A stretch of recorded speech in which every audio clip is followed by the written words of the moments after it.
Tudo bem, deputado? Obrigada pela disposição aqui para essa conversa. Eu digo até que o senhor é personagem central dessa decisão. O senhor é mencionado pela ligação de vídeo que fez na manifestação de domingo ao ex-presidente Jair Bolsonaro.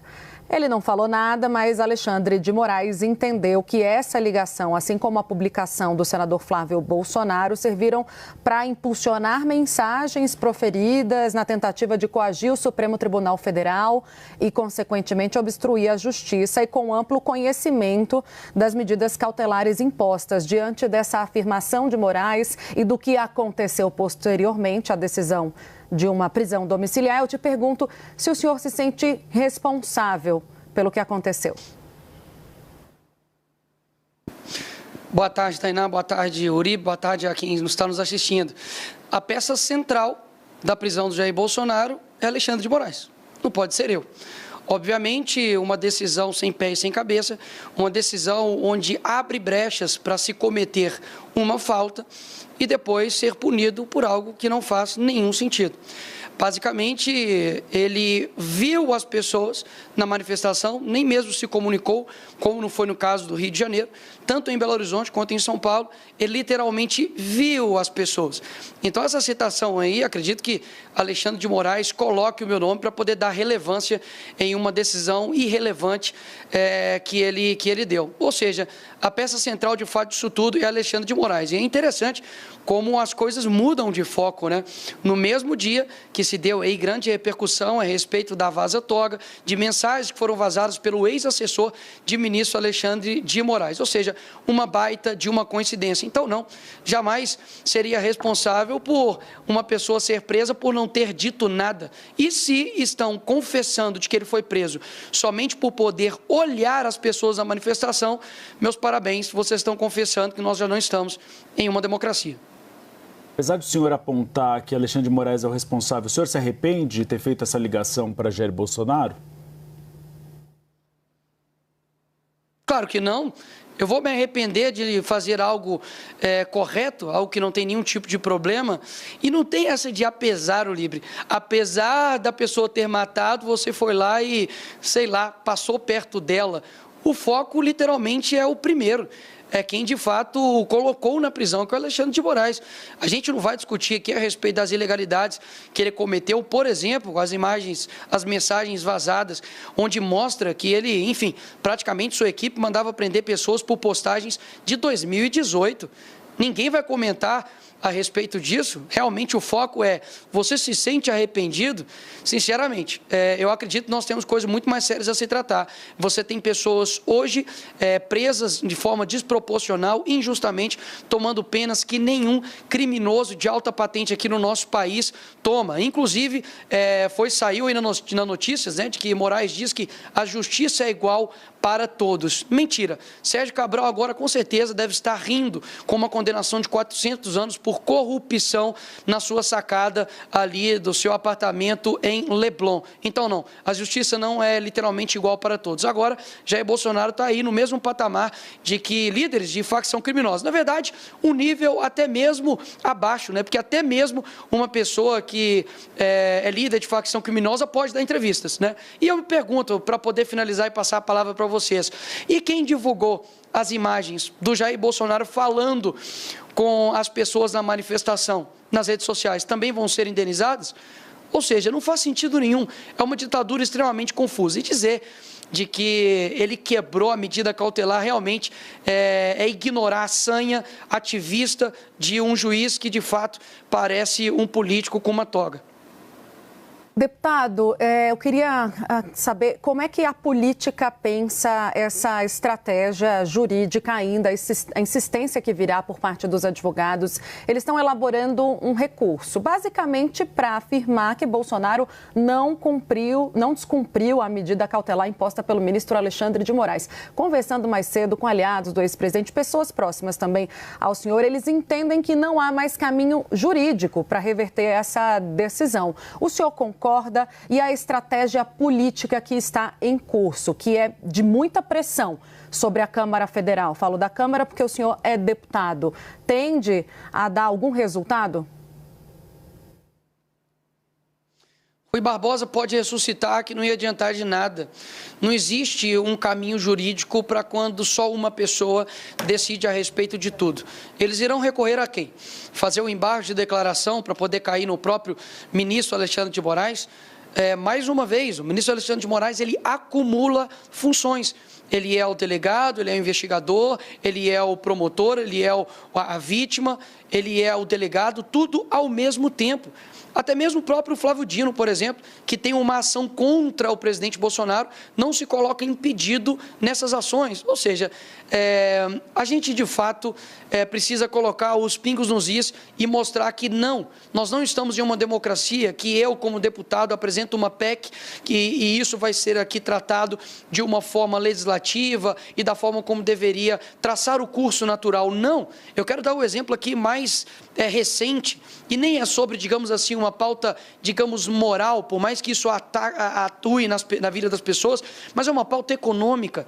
A derrubada do aumento de IOF foi feito pelos deputados, foi feito por essa casa, foi feita pelo Senado, e o que aconteceu? O PT recorre até o STF e é sorteado, o homem sortudo, cai na mão do Alexandre de Moraes para poder decidir, então, o aumento do IOF. E o que ele faz?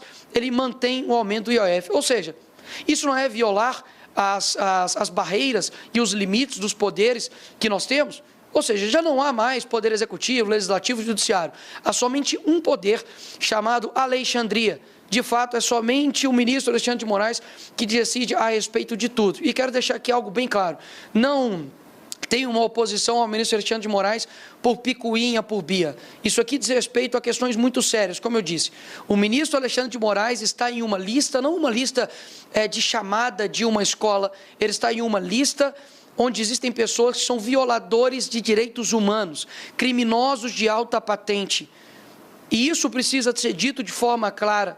As sanções que ocorrem com ele está querendo levar todas as outras demais autoridades para o mesmo buraco que ele está se colocando. Por isso, nós como deputados e também senadores, anunciamos hoje que sim, nós iremos parar as sessões até que haja um diálogo para pautar, em primeiro lugar, a anistia ampla, geral e restrita, até mesmo porque a esquerda foi concedida com este benefício anteriormente e não por conta de vidros quebrados, mas por saquear bancos, por crimes de terrorismo e crimes de morte. O segundo ponto é impeachment do ministro Alexandre de Moraes e, consequentemente, a nulidade de todos os seus atos. Afinal de contas, você tem uma pessoa que já, de diversas formas, deixou bem claro que extrapolou os seus poderes, tem feito vingança processual e tem colocado pessoas na cadeira meramente porque estavam de verde e amarelo. Não vi ninguém de vermelho que cometeu os mesmos crimes aqui ser preso nenhuma vez aqui no nosso país, porque já teve momentos onde a esquerda já invadiu também aqui esses locais e nada aconteceu. E, por fim, o fim do foro privilegiado, que não tem nada de privilegiado, né? Não, como deputado, o foro privilegiado, olha só, deveria ser para poder proteger os deputados, o seu artigo 53, a inviolabilidade do mandato, mas hoje o maior ataque que há à nossa prerrogativa de deputado e senador é vinda do Supremo Tribunal Federal. Então, não há privilégio nenhum. E, por fim, eu deixo aqui minha pergunta. Por que Jair Bolsonaro e todas as pessoas que foram envolvidas no dia 8 estão sendo julgadas pelo Supremo Tribunal Federal? Por quê?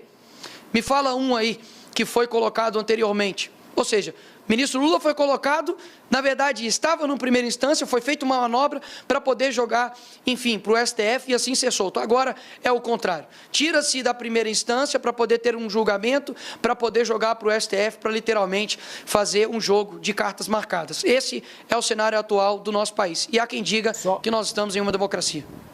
Só alguns apontamentos. O senhor falou da anistia geral e restrita, os torturadores da ditadura também foram beneficiados além da esquerda. Segundo ponto, a decisão do ministro Alexandre de Moraes foi referendada pela primeira turma, então não foi apenas ele que tomou a decisão. Ou seja, você concorda comigo, então, Uribe, que... Eu não concordo, eu sou jornalista, estou fazendo uma pergunta. Apenas uma questão, deputado. Não, doutor Uribe, mas... O protesto de vocês foi extremamente maior do que se esperava. O protesto dos senhores foi maior do que se esperava, realmente. Se viu que há uma mobilização popular, principalmente em defesa de Jair Bolsonaro e contra o presidente Lula. Isso é inegável. Teve o triplo da última manifestação da anistia. Só que a gente vê a direita só defendendo a anistia. Agora a direita ameaça, por exemplo, obstruir as sessões do Congresso Nacional. não é um tema muito focado nos parlamentares, que não interessa a boa parte da população que passa fome, que tem outros problemas e quer ver projetos sendo aprovados? O IOF é um exemplo. O trabalho de vocês fez com que a maior parte da população que era contra o IOF ficasse feliz com a mobilização que vocês fizeram. Não é falar para a parede, falar sozinho, ficar só no tema da anistia e não propor uma pauta ampla que interesse o país, seja a população de direita ou a população de esquerda? Primeiro você diz que é jornalista e fala que não acha nada e faz uma pergunta sobre seus achismos. É estranho. Mas respondendo então a sua pergunta, eu estou entrevistando. A grande questão, então deixa eu responder, com base na sua pergunta feita de achismos, né? O que eu estou querendo dizer, Uribe, é o seguinte: primeiro, a respeito sobre a anistia, é o que exatamente estou querendo dizer. Houve uma anistia ampla, geral e restrita, eu não disse somente para a esquerda, houve uma anistia ampla, geral e restrita, e é isso exatamente que eu estou pedindo para todos, e neste caso agora em específico, foi para as pessoas, obviamente, que cometeram aqui alguns crimes e delitos, mas não de proporção de 17 anos. Agora, quem não está preocupado com o foco dos grandes problemas reais do país é o ministro Alexandre de Moraes. Porque, no fim das contas, nós estamos fazendo um trabalho aqui, tentando fazer um trabalho para olhar para as causas profundas do nosso país, como, por exemplo, saneamento básico, onde tem 100 milhões de pessoas que não têm água potável e nem saneamento básico no nosso país. A gente tem que tratar sobre o problema de segurança aqui no nosso país. Nós temos que tratar a respeito de problemas sobre educação no nosso país. Agora, quem está no Poder Executivo? Quem que está no Poder Judiciário somente gastando o seu tempo em perseguir opositores? Qual é a medida que o nosso Judiciário tem tomado contra o crime organizado? Qual que é a medida que o nosso Judiciário tem tomado contra tudo aquilo que você me perguntou e está dizendo sobre as causas profundas do nosso país? Agora, o que exatamente nós estamos querendo dizer é isso. Vamos dar um primeiro passo de pacificação no país. Agora, vamos lá. Um pai que é condenado a 17 anos, como o caso do Rubens, que foi condenado a 17 anos porque furtou uma bola assinada pelo Neymar aqui no Congresso, está distante da sua esposa, Norda, com um filho recém-nascido e com outro filho de 6 anos de idade. Isso não é uma causa profunda? É uma pergunta que eu faço. Você sanar injustiças feitas por um judiciário que colocou pessoas na cadeia por conta de um post em 2018 não é olhar para as causas profundas? A grande questão é que o brasileiro olha para todas essas questões genéricas e se apega a isso. Agora, as causas que realmente impactam o coração das pessoas, que é injustiça, que é de fato lutar pela verdade aqui nesse país, isso é deixar de lado. É o filho do outro, né? É o tio do outro, é a sobrinha do outro, é a avó do outro, né? Porque, afinal de contas, uma pessoa de 71 anos foi colocada novamente na cadeia, retirada da prisão domiciliar, porque cometeu o grande crime da quebra de cautelar de ir para a fisioterapia. Isso é o ministro Alexandre de Moraes está fazendo. Então, assim, vamos parar de olhar. O foco está aqui em nós, o foco não está no ministro Alexandre de Moraes. Quem está sendo sancionado por uma lei que só está criminosa? Não sou eu. Nem é nenhum dos deputados aqui. Querem ajudar a pacificar o país? Comecem a dando o exemplo, começando pelo ministro Alexandre de Moraes. Deputada, a gente precisa gerar um pouco a nossa entrevista. A gente tem a Clarice Oliveira, nossa analista em São Paulo, para fazer a próxima pergunta.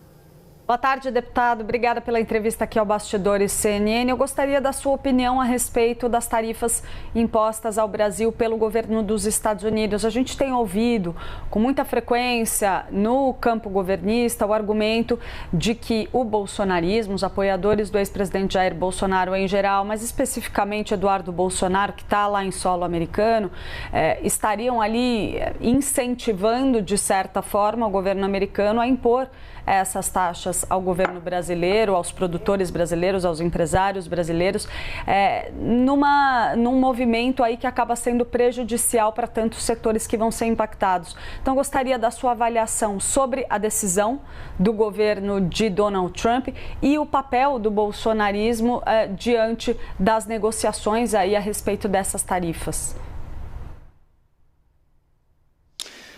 A posição da esquerda é sempre de colocar a culpa no outro, né?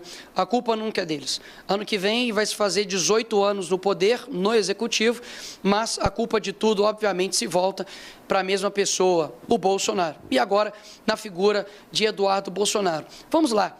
A influência que o Eduardo Bolsonaro está fazendo no governo americano é um ataque à soberania? Tá. Então, quer dizer, então, de que quando o Lula manda um avião até o Peru para poder resgatar a ex-primeira-dama condenada por corrupção, é ataque à soberania? Quando o Lula interfere numa decisão sobre a Cristina Kirchner de corrupção, isso também é ataque à soberania? Quando, em 2016, foram até os tribunais penais internacionais para poder retirar ali o impeachment da Dilma, também é ataque à soberania? Quando a deputada Gleisi Hoffmann foi até a TV Al Jazeera do mundo árabe para poder falar, para poder soltar o Lula, também era um ataque à soberania. Então, o que eles estão dizendo é que todos eles, então, são criminosos? Eu acredito que não. Por quê? Porque é uma indignação completamente seletiva. O Eduardo Bolsonaro, ele não está lá manipulando a cabeça do governo americano.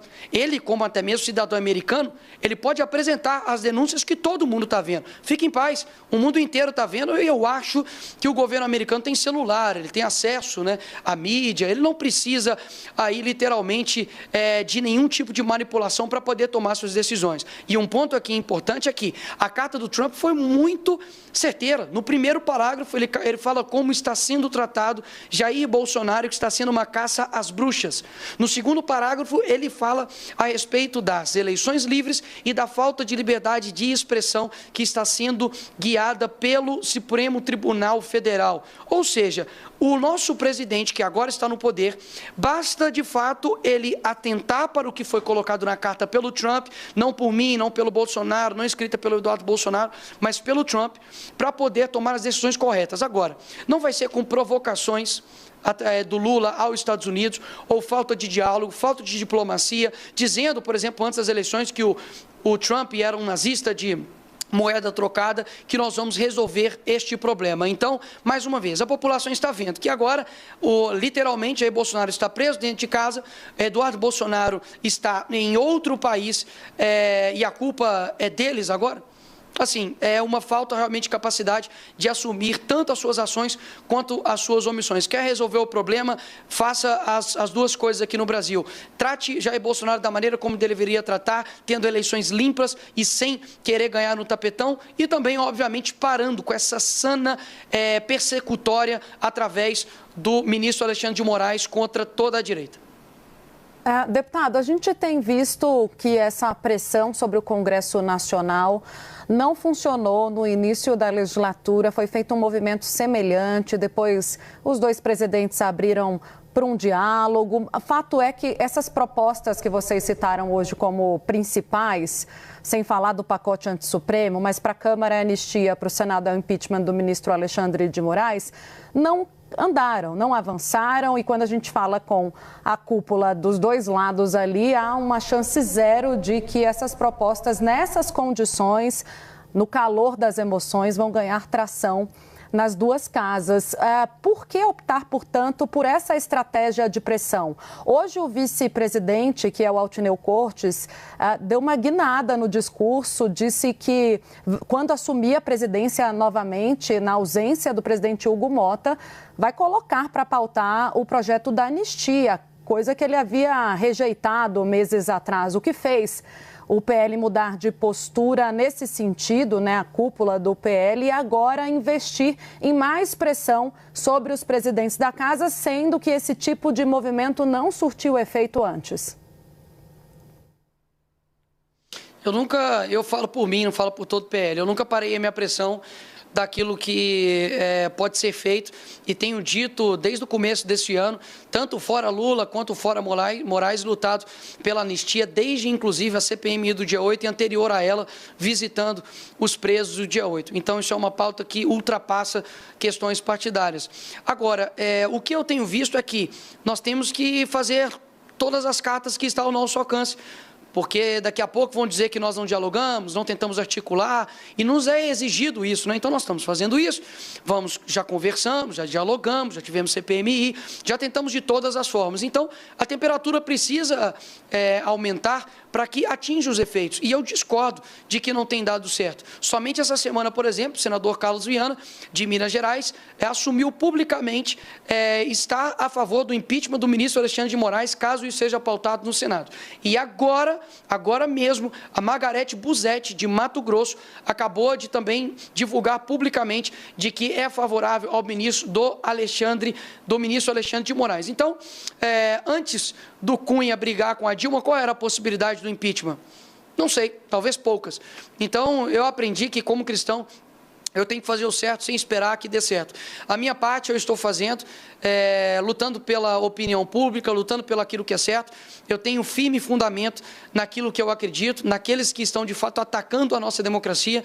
Podem me atacar do que for, podem criar a narrativa que for, mas nunca vão me achar numa lista de corrupção, nunca vou ser responsável por, inclusive, é uma pauta importante, né, do nosso Brasil, que é investigar, né, quem são os culpados e responsáveis por roubar as pessoas no INSS, mas isso eu acredito que nem o ministro Alexandre de Moraes, nem o Lula estão preocupados, e nós protocolamos, né, aqui uma CPI. Dá uma olhada lá se o PT assinou. Então fica bem claro aí quem realmente está querendo colocar o Brasil para frente. E se todos os indicativos aqui do nosso Brasil, tanto de IDH, quanto de educação, quanto de segurança, não estão ao nível que o Brasil deveria estar, a gente precisa fazer algo diferente. O Brasil tem tudo para poder dar certo, nós temos excelentes pessoas aqui, o Brasil é maravilhoso, unidos nós somos maiores, mas existe uma trava chamada PT, a esquerda e principalmente a figura do Alexandre de Moraes, que tem travado o nosso país. Eu quero muito conversar sobre os grandes problemas também do nosso país, mas, infelizmente, por conta de um ativismo judicial, a gente precisa libertar pessoas inocentes e muitas delas com penas desproporcionais. Deputado, amanhã acaba o prazo do Donald Trump para o tarifaço, que deve ser imposto principalmente contra o café e a carne brasileira. O governo federal deve enviar um pacote para o Congresso Nacional. O senhor defende que o PL paralise essa obstrução, pelo menos para votar essas propostas? E o senhor é favorável a medidas que ajudem os setores econômicos afetados pelo tarifaço? Eu não sei quais são o pacote vindo do PT, principalmente eu não posso falar. Eu preciso analisar primeiro qual que é o pacote. Dificilmente o PT manda... Dificilmente o PT manda algo bom para cá, mas obviamente eu preciso analisar. Eu não li, não tem como emitir opinião a respeito disso agora, nesse momento. Posteriormente, Uribe, sem problemas, eu passo minha opinião para vocês. E com relação ao setor produtivo, só deem uma olhada, de fato, em quem defende aqui o agro. Porque, não sei vocês, mas joga aí no Google, pode duvidar de mim. Quem chamou o agro de fascista não foi Bolsonaro, não foi Nicolas Ferreira, foi Lula. Então, é só ver como que é o tratamento que estão dando, por exemplo, para o agro do Rio Grande do Sul, depois de uma catástrofe, basicamente deixados ao pó, o povo que realmente sustenta aqui esse país. E, mais uma vez, quem tem gerado a crise diplomática com os Estados Unidos, inclusive através da sua primeira-dama, xingando o homem mais poderoso do mundo, que até então fazia parte do governo americano, tem nome que é Janja, quem tem feito diversos ataques à democracia americana e dito, inclusive, sobre desdolarização, tem reforçado ali o BRICS, é o presidente Lula. Então, se ele quer ajudar o agro, leia mais uma vez a carta do Trump. Se ele não conseguir ler, pede um assistente, pede um assessor para poder ler para ele entender o que o Trump está querendo dizer, e a solução está nas mãos deles. Não tem como colocar que a solução agora está na nossa mão. A solução está na mão deles. Basta, mais uma vez, ter essa sana persecutória findada contra Jair Bolsonaro e outras pessoas também de direita, anistia ampla geral, que para mim é um preço muito, muito baixo para poder pacificar o país, vocês não acham? Anistia ampla e geral para pessoas que quebraram aqui vidros, etc. e tal, estava querendo dar um golpe impossível, um crime impossível, eu querer, Tainá, querer te envenenar com um copo de água potável, é um crime impossível. Tinha aqui pessoas aqui extremamente idosas, não tinha uma arma de fogo. Que golpe é esse? Ou seja, o presidente, de fato, está preso, é o primeiro que está preso não por corrupção. E pelo que eu vi aqui na história do nosso país, se ser preso te faz ser presidente, então Jair Bolsonaro tem grande chance, mais uma vez, de se tornar presidente do nosso país.